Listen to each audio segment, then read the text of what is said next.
Student everybody practice session. क्या कर रहे हैं हम लोग? We are simply practising. हम लोग पूरा ध्यान जो है अपना प्रैक्टिस पर दे रहे हैं, और प्रैक्टिस पर इसलिए दे रहे हैं because practice is everything. Now मैंने कहा मैंने उसे हंसते हुए देखा, I saw him laughing. Everybody has to speak. मैंने उसे हंसते हुए देखा, आई सॉ हिम लाफिंग। वह कुछ कर रहा था जब मैंने उसे कॉल किया। He was doing something. He was doing something when जब मैंने उसे देखा, when I saw him।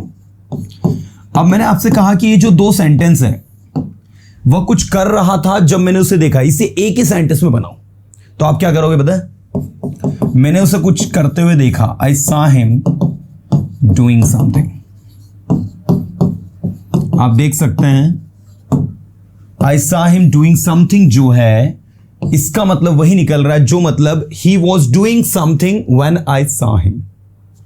Both are having the similar meaning, लेकिन he was doing something when I saw him is a complex sentence। ये आपका एक complex sentence है, लेकिन इस कॉम्प्लेक्स सेंटेंस को हम लोगों ने एक सिंपल सेंटेंस में तब्दील कर दिया है। किसमें बदल दिया है? एक सिंपल सेंटेंस में बदल दिया है। किसकी मदद से? जीरंड एंड पार्टिसिपल की मदद से। मतलब अगर आपको लैंग्वेज की समझ है तो एक ही सेंटेंस को आप दूसरे अदर तरीकों से भी बना सकते हो, बोल सकते हो। चलिए, मैंने कहा वह मेरे पास दौड़ते हुए आया और उसने मुझे सब कुछ बताया। He came to me running and told me everything। और मुझे सब कुछ बताया, तो told me everything। मैं चाहता था कि वो मेरी मदद करे। मैं चाहता था कि वो मेरी मदद करे, लेकिन उसने मेरी मदद नहीं की। I wanted him to help me but he didn't। ठीक है? क्या आप हमेशा बोलते रहते हो? बोलो एक बार सभी। क्या आप हमेशा बोलते रहते हो? Do you always keep speaking? एक बार बोलो सभी। Do you always keep speaking? क्या आप हमेशा कुछ ना कुछ करते रहते हो? Do you always keep doing something? Do you always keep doing something? क्या आप हमेशा कुछ ना कुछ करते रहते हो? आपने कहा हाँ, मैं हमेशा कुछ ना कुछ करते रहता हूं। Yes, I keep doing something. और हमेशा है तो यहां ऑलवेज लगा दो। Yes, I always keep doing something. आपको अपने दोस्तों के बारे में सोचना चाहिए। You should think about your friends. क्या कहेंगे बोलो? You should think about your friends. आपको यहां आना चाहिए और प्रैक्टिस करनी चाहिए। You should come here and practice. Everybody has to speak. You should come here and practice. अच्छा, you should come here and practice कौन सा सेंटेंस है? कंपाउंड सेंटेंस है। चलो, मैंने कहा तुम्हें वहां जाना चाहिए और उसकी मदद करनी चाहिए क्योंकि वो तुम्हारा दोस्त है। ये कंपाउंड सेंटेंस है। You should go there and help him क्योंकि वो तुम्हारा दोस्त है। Because he is your friend. मैं उसकी मदद नहीं कर सकता क्योंकि मेरे पास टाइम नहीं है। I can't help him because मेरे पास टाइम नहीं है। I have no time. Because I have no time. मैं इस काम में आपकी मदद करूंगा। I will help you in this work. मैं इस काम में आपकी मदद करूंगा लेकिन मेरे पास टाइम नहीं है। I will help you in this work but I don't have time. क्या आपने उसे कभी क्रिकेट खेलते हुए देखा है? देखा है मतलब प्रेजेंट परफेक्ट टेंस। कभी के लिए लगेगा ever. Have you ever seen him playing cricket? चलो, इसे मैं आपसे 10 सेंटेंस पूछता हूं ताकि आप इसका पैटर्न ही सीख जाओ। इसका पैटर्न ही आपके दिमाग में आ जाए। क्या कभी आपने उसे डायलॉग बोलते हुए देखा है? Have you ever seen him speaking dialogues? क्या कभी आपने उसे नाचते हुए देखा है, डांस करते हुए देखा है? Have you ever seen him dancing? क्या कभी आपने उसे पढ़ाई करते हुए देखा है? Have you ever seen him studying? क्या कभी आपने उसे पढ़ाई करते हुए पाया है? तो सीन के बदले फाउंड भी लग जाएगा, क्योंकि फाइंड की सेकंड फॉर्म थर्ड फॉर्म जो होती है फाउंड होती है। ठीक है, क्या कभी आपने उसे रोते हुए पाया है? Have you ever found him crying? या क्या कभी आपने उसे रोते हुए देखा है? Have you ever seen him crying? That is the concept. चलो अगला देखो, नेक्स्ट। क्या कभी आपने उसे इंग्लिश पढ़ाते हुए देखा है? Have you ever teach him, have you ever found him teaching English? नहीं, मैंने तो उसे कभी इंग्लिश पढ़ाते हुए नहीं देखा। No, I have never seen him teaching English. No, I have never found him teaching English. क्या आप उसे दौड़ते हुए देखना चाहते हो? क्या आप उसे दौड़ते हुए देखना चाहते हो? Do you want to see him running? एक बार बोलो पूरे सेंटेंस को confidently. Do you want to see him running? 3 verb आई है, एक वॉन्ट, एक आई है सी और तीसरा ये रनिंग। ठीक है, तो वॉन्ट आपका क्या हो गया? टू, वॉन्ट टू है ना, नॉन इन्फिनाइट वर्ब। सी यहां पर आ गया टू इन्फिनेटिव वाला, ये आ गया आपका कौन सा? पार्टिसिपल वाला। So do you want to see him running? क्या आप उसे दौड़ता हुआ देखना चाहते हैं? आपने कहा हाँ, मैं उसे दौड़ता हुआ देखना चाहता हूँ। Yes, I want to see him running. मैं उसे इंग्लिश बोलते हुए देखना चाहता हूँ। I want to see him speaking English. मैं आप सभी को इंग्लिश बोलते हुए देखना चाहता हूँ। क्या कहेंगे? आई वॉन्ट यू, मैं आप सभी को इंग्लिश बोलते हुए देखना चाहता हूं, तो I want to see you, see आप सभी को तो ऑल ऑफ यू। ठीक है, I want to see you all, या I want to see all of you speaking English.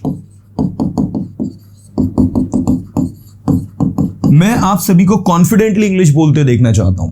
I want to see all of you speaking English confidently. मैं आप सभी को कॉन्फिडेंटली इंग्लिश बोलते हुए देखना चाहता हूं।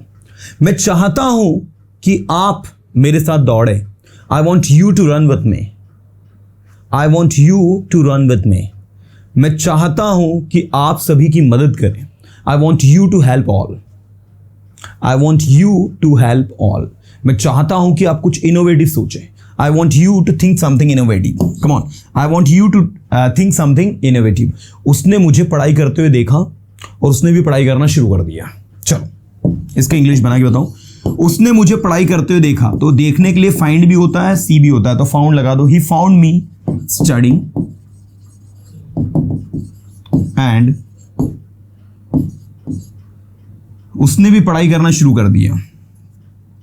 ही भी लगा सकते हो, वैसे ही ऑलरेडी आपने यहां एक बार लिख दिया, नहीं भी लिखोगे तो भी चलेगा।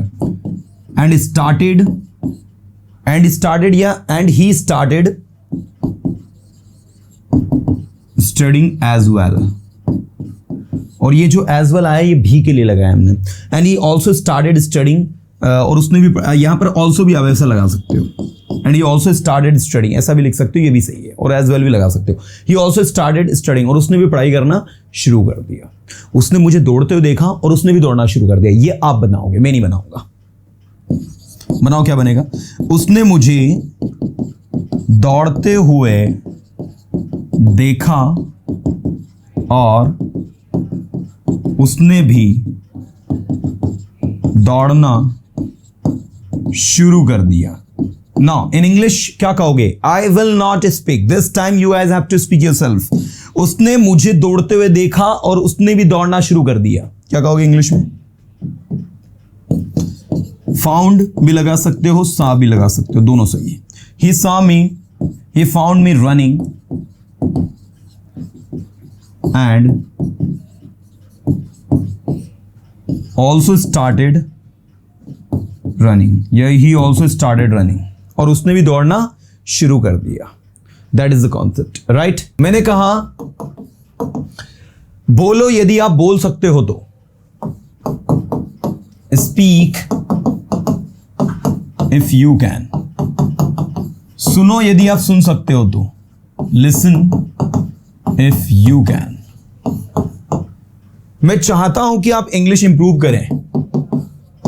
बोलो, I want you to improve your English.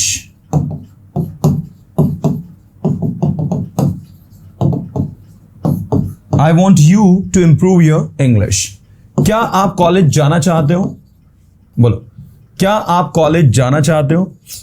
Do you want to go to college? हाँ, मैं कॉलेज जाना चाहता हूं लेकिन मेरे पास टाइम नहीं है. Yes, I want to go to college but I don't have time.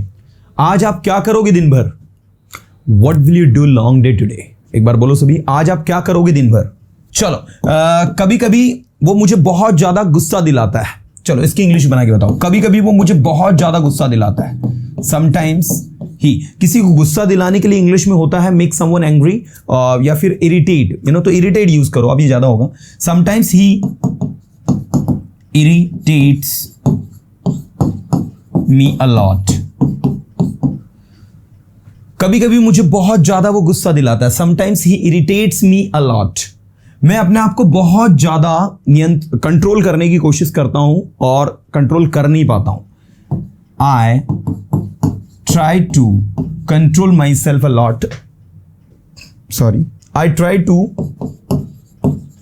control myself a lot.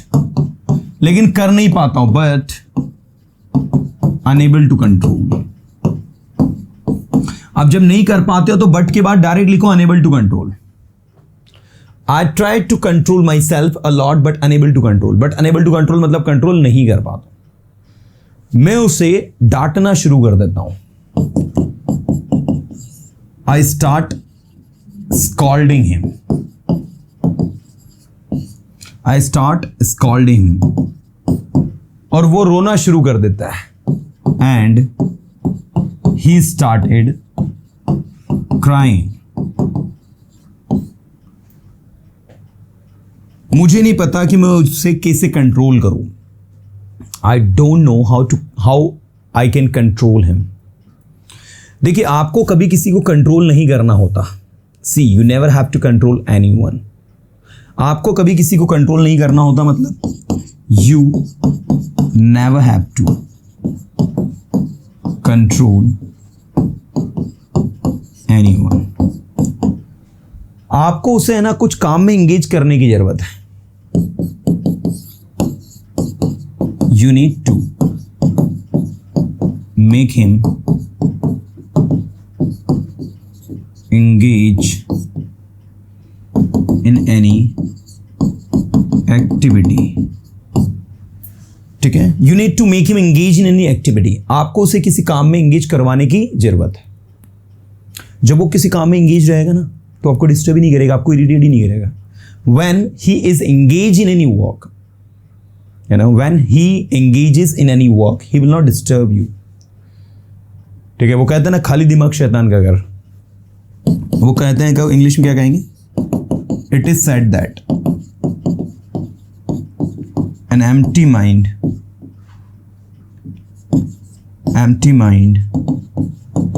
is a devil's workshop. ठीक है, an empty mind is a devil's workshop. खाली दिमाग शैतान का घर. वो कहते हैं ना कि खाली दिमाग शैतान का घर. Now it is said that an empty mind is a devil's workshop. क्या आपको लगता है खाली दिमाग शैतान का घर होता है? Do you think an empty mind is a devil's workshop? हाँ जी, मुझे लगता है. Yes, I think an empty mind is a devil's workshop. आपको सोचना चाहिए कि आप क्या कर रहे हो. You should think what you are doing. आपको बोलना चाहिए. You should speak.